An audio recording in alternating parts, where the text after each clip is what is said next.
Olá, meu querido amigo, minha querida amiga, é muito bom saber que você está aqui acompanhando a lição. E como você sabe, nós estamos estudando a lição desse trimestre, é sobre Marcos, né? Como você pode ver, o Evangelho de Marcos. Se você não tem a lição, vai ter aqui na descrição um link ou no primeiro comentário para você poder acompanhar os textos, ok? Você já se inscreveu no canal? Você lembra o que vai ter dia 16 de setembro? Se você não sabe ou não lembra, eu vou te falar agora. Dia 16 de setembro nós vamos começar a nossa série O Apocalipse, tá? Então já se inscreve no canal para não perder essa novidade que é espetacular para a gente aprender cada vez mais a Bíblia, ok? Então, como você sabe, antes de nós começarmos o nosso estudo, nós vamos fazer uma oração. Feche seus olhos.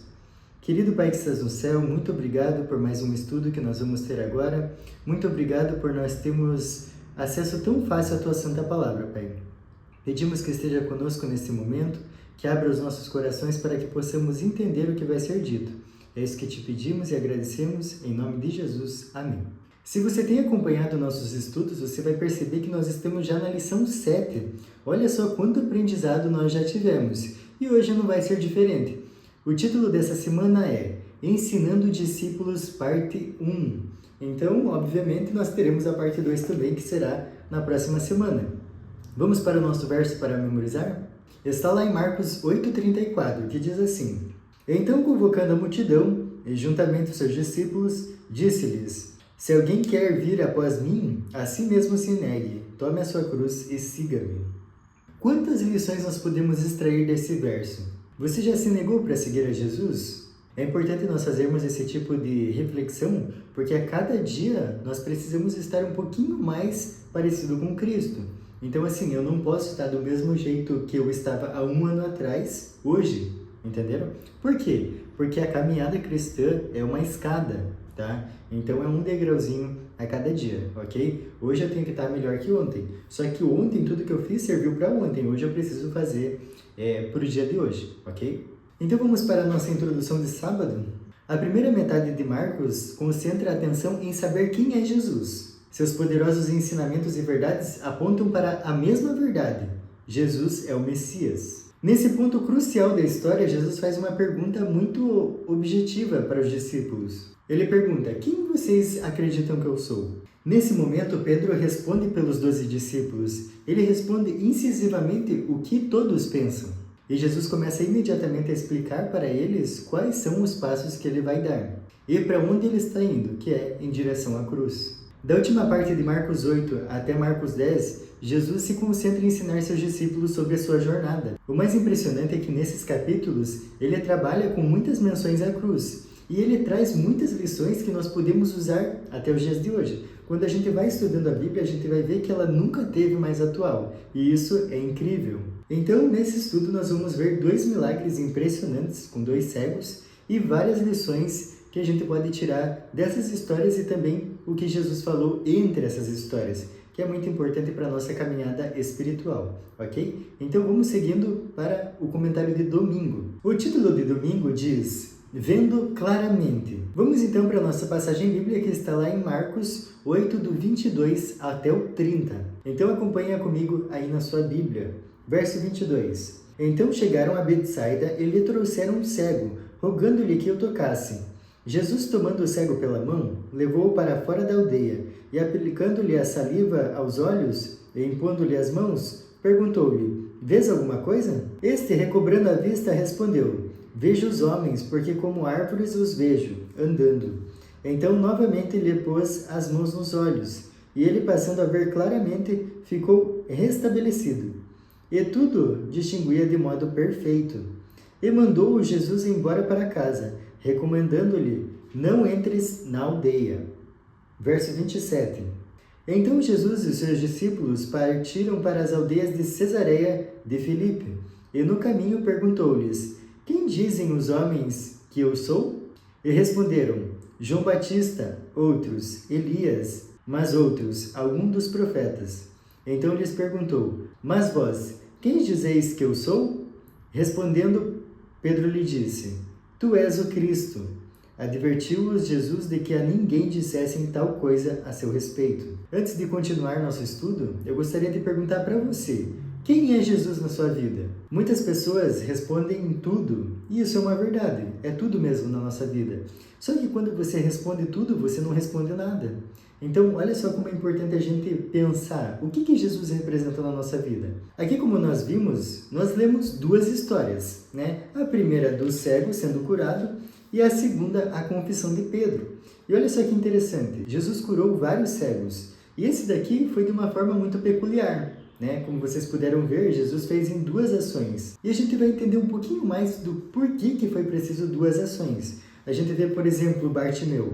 Em um ato, Jesus curou Bartimeu. Então vamos aos detalhes da história. Vários livros dos evangelhos, que é Mateus, Marcos, Lucas e João, contam às vezes a mesma história de pontos diferentes. Só que essa história aqui, do cego, foi contada só em Marcos. Então vamos entender um pouquinho mais. Aqui no verso 23, nós vemos que Jesus levou o homem para fora da aldeia. Nós conseguimos entender um pouco da compaixão de Jesus por este homem. Mas o que mais intriga nessa história é por que teve duas ações. Por que Jesus teve que fazer duas vezes para ele ter a visão perfeita? Será que era porque Jesus não tinha muito poder nesse momento? De maneira alguma. É mais provável que ele tenha contado uma parábola em forma de ações, ilustrando que às vezes leva tempo para desenvolver a percepção espiritual. E isso era o que estava acontecendo com os discípulos. Jesus estava ensinando especialmente sobre sua morte para os discípulos, que ocorreria em breve. Eles tiveram dificuldade em entender essa predição, mesmo Jesus falando várias vezes. A restauração da visão é uma metáfora do crescimento do discipulado. Os professores, eles gostam de fazer perguntas, né? Isso é essencial para que os alunos eles reflitam e consigam assimilar o que o professor está dizendo. Com Jesus, não foi diferente. Ele fez 3 perguntas bem específicas para fazer com que os discípulos entendessem a mensagem que ele estava querendo passar. A primeira pergunta que Jesus fez foi sobre sua identidade. Ele não tinha feito isso antes. O segundo ponto que a lição traz aqui para nós é que Pedro foi a primeira pessoa não possuída por demônios que reconheceu que Jesus é o Messias. E terceira, logo após essa revelação de quem é Jesus, Jesus começou a explicar para onde ele estava indo, que era em direção à cruz. E agora vem uma pergunta interessante. Por que Jesus não queria que os discípulos falassem sobre aquilo? Que foi o que a gente leu lá no verso 30, né? Que diz assim: advertiu-os Jesus de que a ninguém dissessem tal coisa a seu respeito. Parece meio contraditório, porque ele veio para salvar o mundo e não queria que soubessem, né? Mas a gente tem que entender que a ideia que eles tinham de Messias tinha muita conotação política. Por quê? Eles acreditavam que o Messias que viria libertaria eles do jugo romano. E Jesus não veio para ser esse Messias. Por isso, ele pediu para que eles não falassem sobre a sua identidade. Agora vem uma pergunta para reflexão. Às vezes, por que é importante não dizer algumas coisas, mesmo sendo verdades? E aí, você consegue responder essa pergunta? Coloca aqui nos comentários. Vamos para a nossa parte de segunda, então? O custo do discipulado. Quanto custa para você ser um discípulo de Cristo? Vamos então para a nossa Bíblia? Lá em Marcos 8, do 31 ao 38, ok? Acompanha comigo aí na tela. Então começou ele a ensinar-lhes que era necessário que o Filho do Homem sofresse muitas coisas, fosse rejeitado pelos anciãos, pelos principais sacerdotes e pelos escribas, fosse morto e que depois de 3 dias ressuscitasse. E isto ele expunha claramente. Mas Pedro, chamando-o à parte, começou a reprová-lo. Jesus, porém, voltou-se e, fitando seus discípulos, repreendeu a Pedro e disse: arreda, Satanás, porque não cogitas das coisas de Deus, e sim das dos homens. Verso 34. Então, convocando a multidão, e juntamente os seus discípulos, disse-lhes: se alguém quer vir após mim, a si mesmo se negue, tome a sua cruz e siga-me. Quem quiser, pois, salvar a sua vida, perdê-la-á. E quem perder a vida por causa de mim e do Evangelho, salvá-la-á. Que aproveita o homem ganhar o mundo inteiro e perder a sua alma? Que daria um homem em troca da sua alma? Porque qualquer que nesta geração, adúltera e pecadora, se envergonhar de mim e das minhas palavras, também o Filho do Homem se envergonhará dele, quando vier na glória de seu Pai com os santos anjos. Para nós, analisando a história e estudando a Bíblia, é muito fácil entender o que Jesus queria dizer aqui. Só que imagina se você estivesse na pele dos discípulos, ouvindo que o Filho do Homem seria morto. Isso para eles era incabível, não tinha como acontecer. A esperança deles era muito alta em relação ao reino terrestre. Mas vamos ao texto da lição, comentário de segunda-feira. Lá em Marcos 1,17, quando Jesus chamou os discípulos pela primeira vez, ele falou para eles que eles seriam pescadores de homens, mas não mencionou nenhum problema desse trabalho. Mas nesse momento aqui, eles sabiam quem Jesus era e principalmente qual era o objetivo da sua missão, que era necessário que ele sofresse muitas coisas, fosse rejeitado, fosse morto, mas ressuscitasse depois de 3 dias. Isso foi muito chocante para os discípulos. Diferente de Pedro, os outros 11 talvez ficaram sem palavras, sem entender o que passaria. E aí Jesus, pelas palavras de Pedro, ele repreende o que Pedro disse. Com isso daqui, a gente reflete como é fácil ser usado por Satanás. Às vezes, pelas nossas palavras, pelas nossas atitudes, a gente dá margem para Satanás atuar na nossa vida. E isso é um perigo. Por isso que a gente tem que estar sempre em constante comunhão com Deus e principalmente pelo uso da Bíblia e pelo uso da oração. Assim nós vamos estar cada vez mais perto de Cristo. Como eu falo toda semana, é extremamente importante que você leia o livro O Desejado de Todas as Nações. Vai trazer lições preciosas dessas histórias que a gente lê na Bíblia, ok? E agora eu vou ler uma citação que a lição trouxe para nós, que é desse livro, tá? Então, se você não leu esse livro ainda, você está perdendo muitas informações valiosas. As palavras de Pedro não eram para ajudar e consolar Jesus na grande prova que estava diante dele. Não estavam em harmonia com o plano divino de graça para com o mundo perdido, nem com a lição de sacrifício que Jesus viera ensinar com seu exemplo. Parece que ele só queria ajudar, eram palavras tão simples, mas não. Essas palavras procuravam desanimar Jesus, não que fosse a intenção de Pedro, era a intenção de Satanás. Os seguidores de Jesus são chamados a ter o mesmo objetivo que ele, tomar a cruz e segui-lo. Nos nossos dias, falar de cruz remete muito a Jesus. A gente não tem esse peso cultural que tinha nessa época. Por que eu falo isso? Porque nessa época aqui, no contexto bíblico, a cruz tinha 3 principais características. Era extremamente cruel, era extremamente humilhante e era extremamente intimidante também, que era usado pelos romanos. Não é difícil de imaginar que todos queriam evitar a cruz. Então por que alguém ia querer tomar a cruz como um símbolo de devoção a Deus? Vamos para João 12:25, que diz assim: quem ama a sua vida, perde-a, mas aquele que odeia a sua vida neste mundo, preservá-la-á para a vida eterna. Como você tem experimentado a realidade dessas palavras? Isso daqui faz nós refletirmos na nossa vida. Por quê? Se a nossa vida está em conformidade com o mundo, então ela está distante de Deus. Se ela está em conformidade com o que Deus pede, então ela está distante do mundo. É simples assim. Vamos então para a nossa parte de terça-feira, o monte e a multidão. Então vamos para a nossa passagem bíblica, Marcos 9, de 1 a 13. Diz assim: dizia-lhes ainda: em verdade vos afirmo que dos que aqui se encontram, alguns há que, de maneira nenhuma, passarão pela morte até que vejam ter chegado com poder o reino de Deus. 6 dias depois, tomou Jesus consigo a Pedro, Tiago e João, e levou-os sós à parte, a um alto monte. Foi transfigurado diante deles. As suas vestes tornaram-se resplandecentes e sobremodo brancas, como nenhum lavandeiro na terra as poderia alvejar.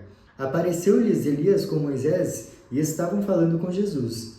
Então Pedro, tomando a palavra, disse: Mestre, bom é estarmos aqui e que façamos 3 tendas, uma será tua, outra para Moisés e outra para Elias.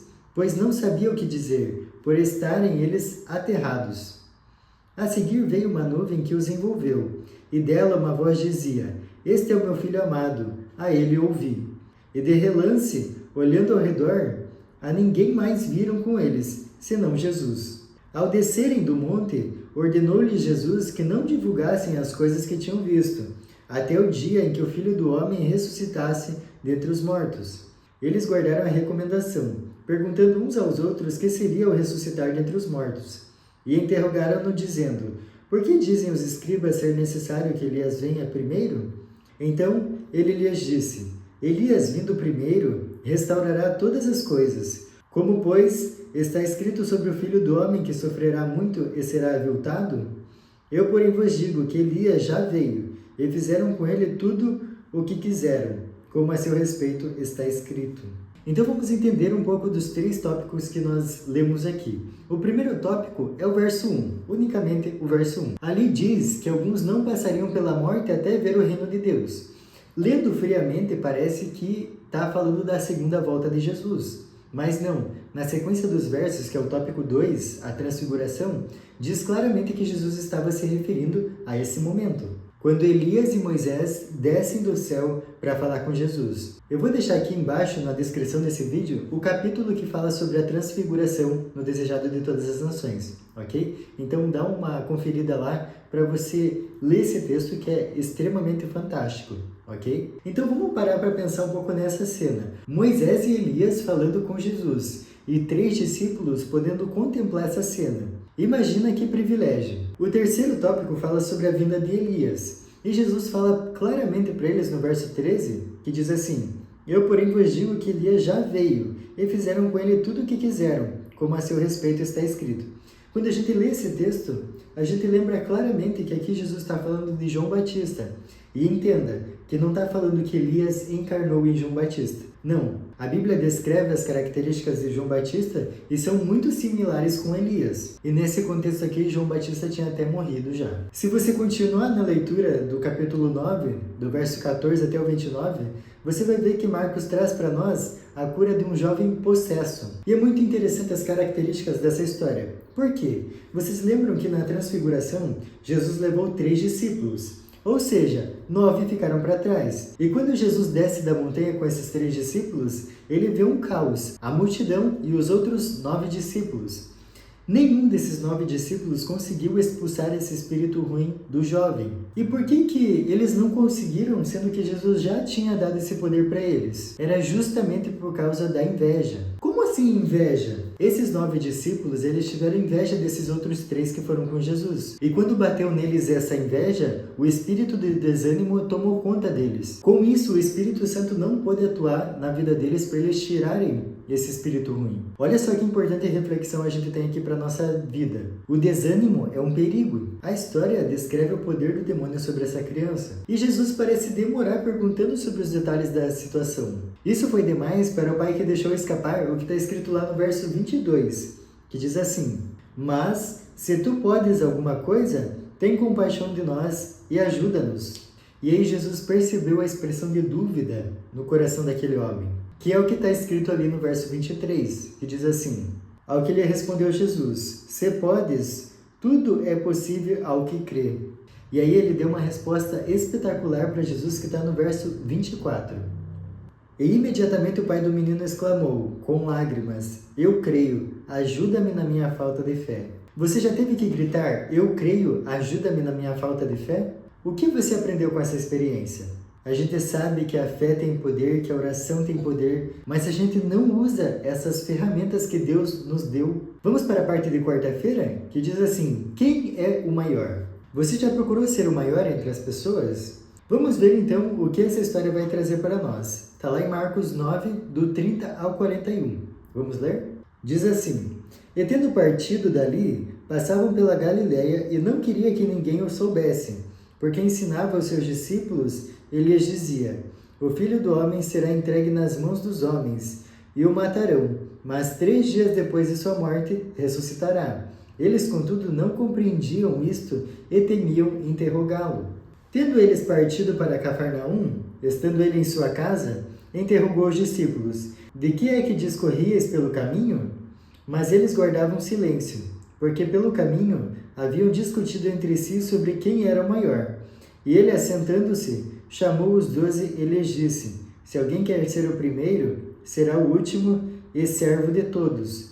Trazendo uma criança, colocou-a no meio deles e, tomando-a nos braços, disse-lhes: Qualquer que receber uma criança, tal como esta, em meu nome, a mim me recebe.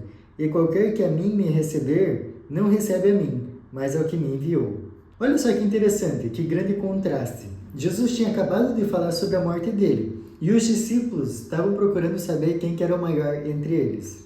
Se você notou, os versos 31 de Marcos 8 e Marcos 9 falam da mesma coisa. Só que a diferença de Marcos 9 é que fala que Jesus seria entregue, ou seja, seria traído.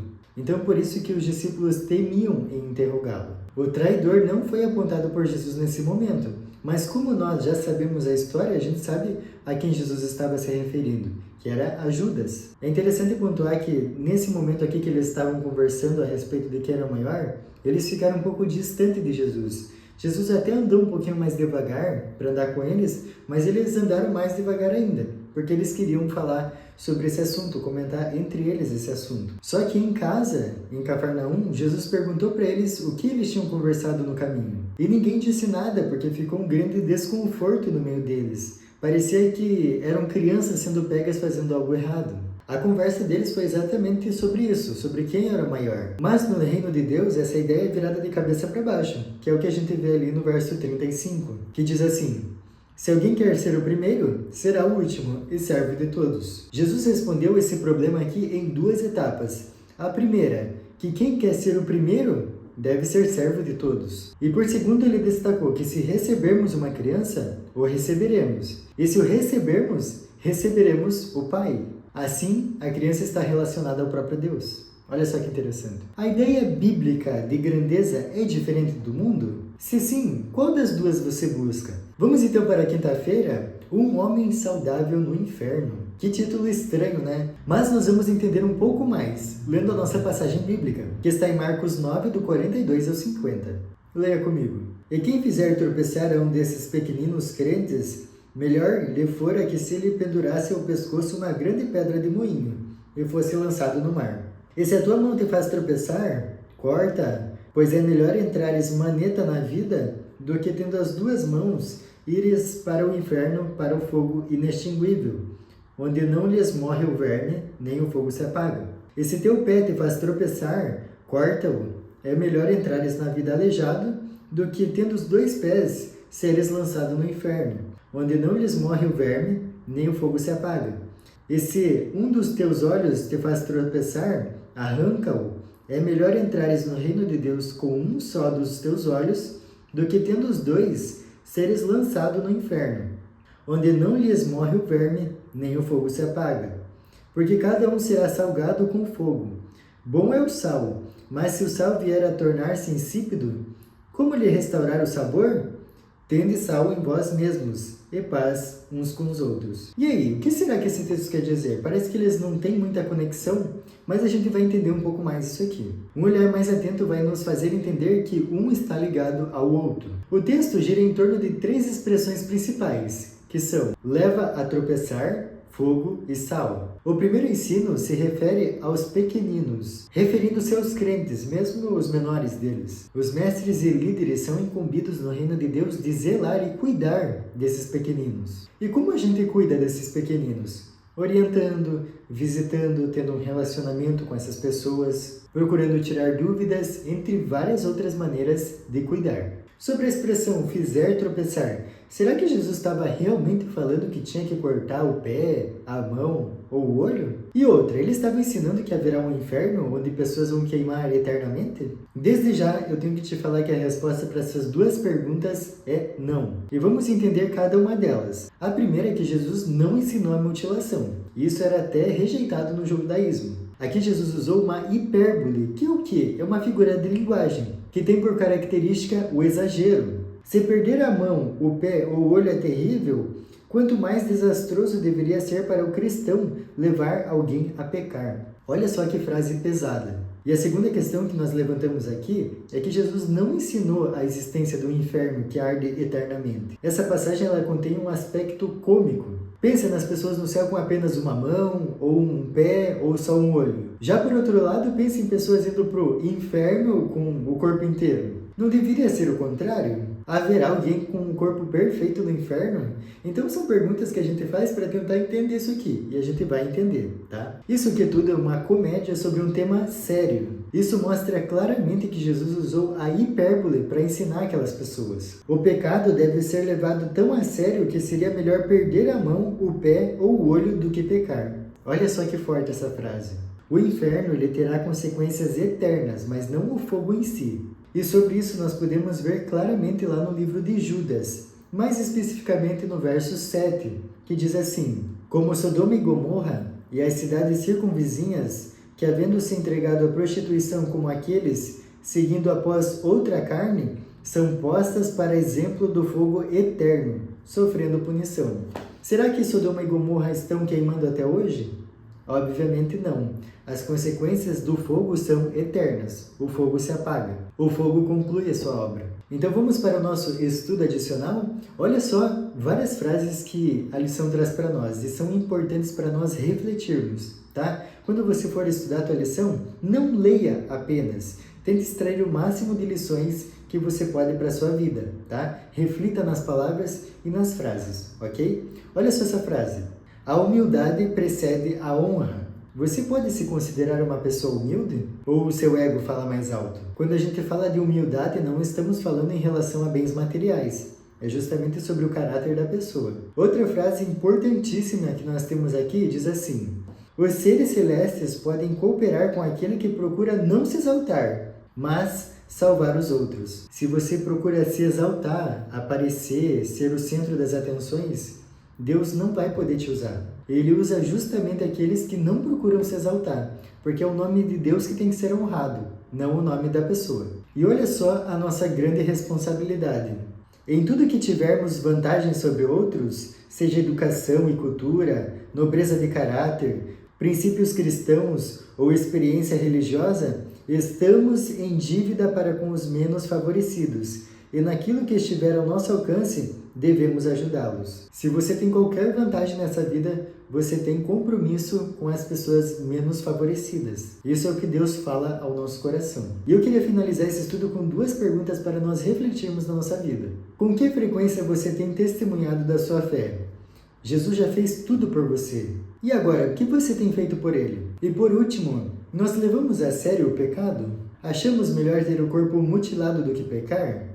Essas são reflexões que a gente tem que levar no nosso dia a dia. E assim entendermos como o pecado é ofensivo para Deus. Eu gostaria de ler um último verso com você, que está lá em Isaías 59:2, que diz assim: mas as vossas iniquidades fazem separação entre vós e o vosso Deus, e os vossos pecados encobrem o seu rosto de vós, para que não vos ouça.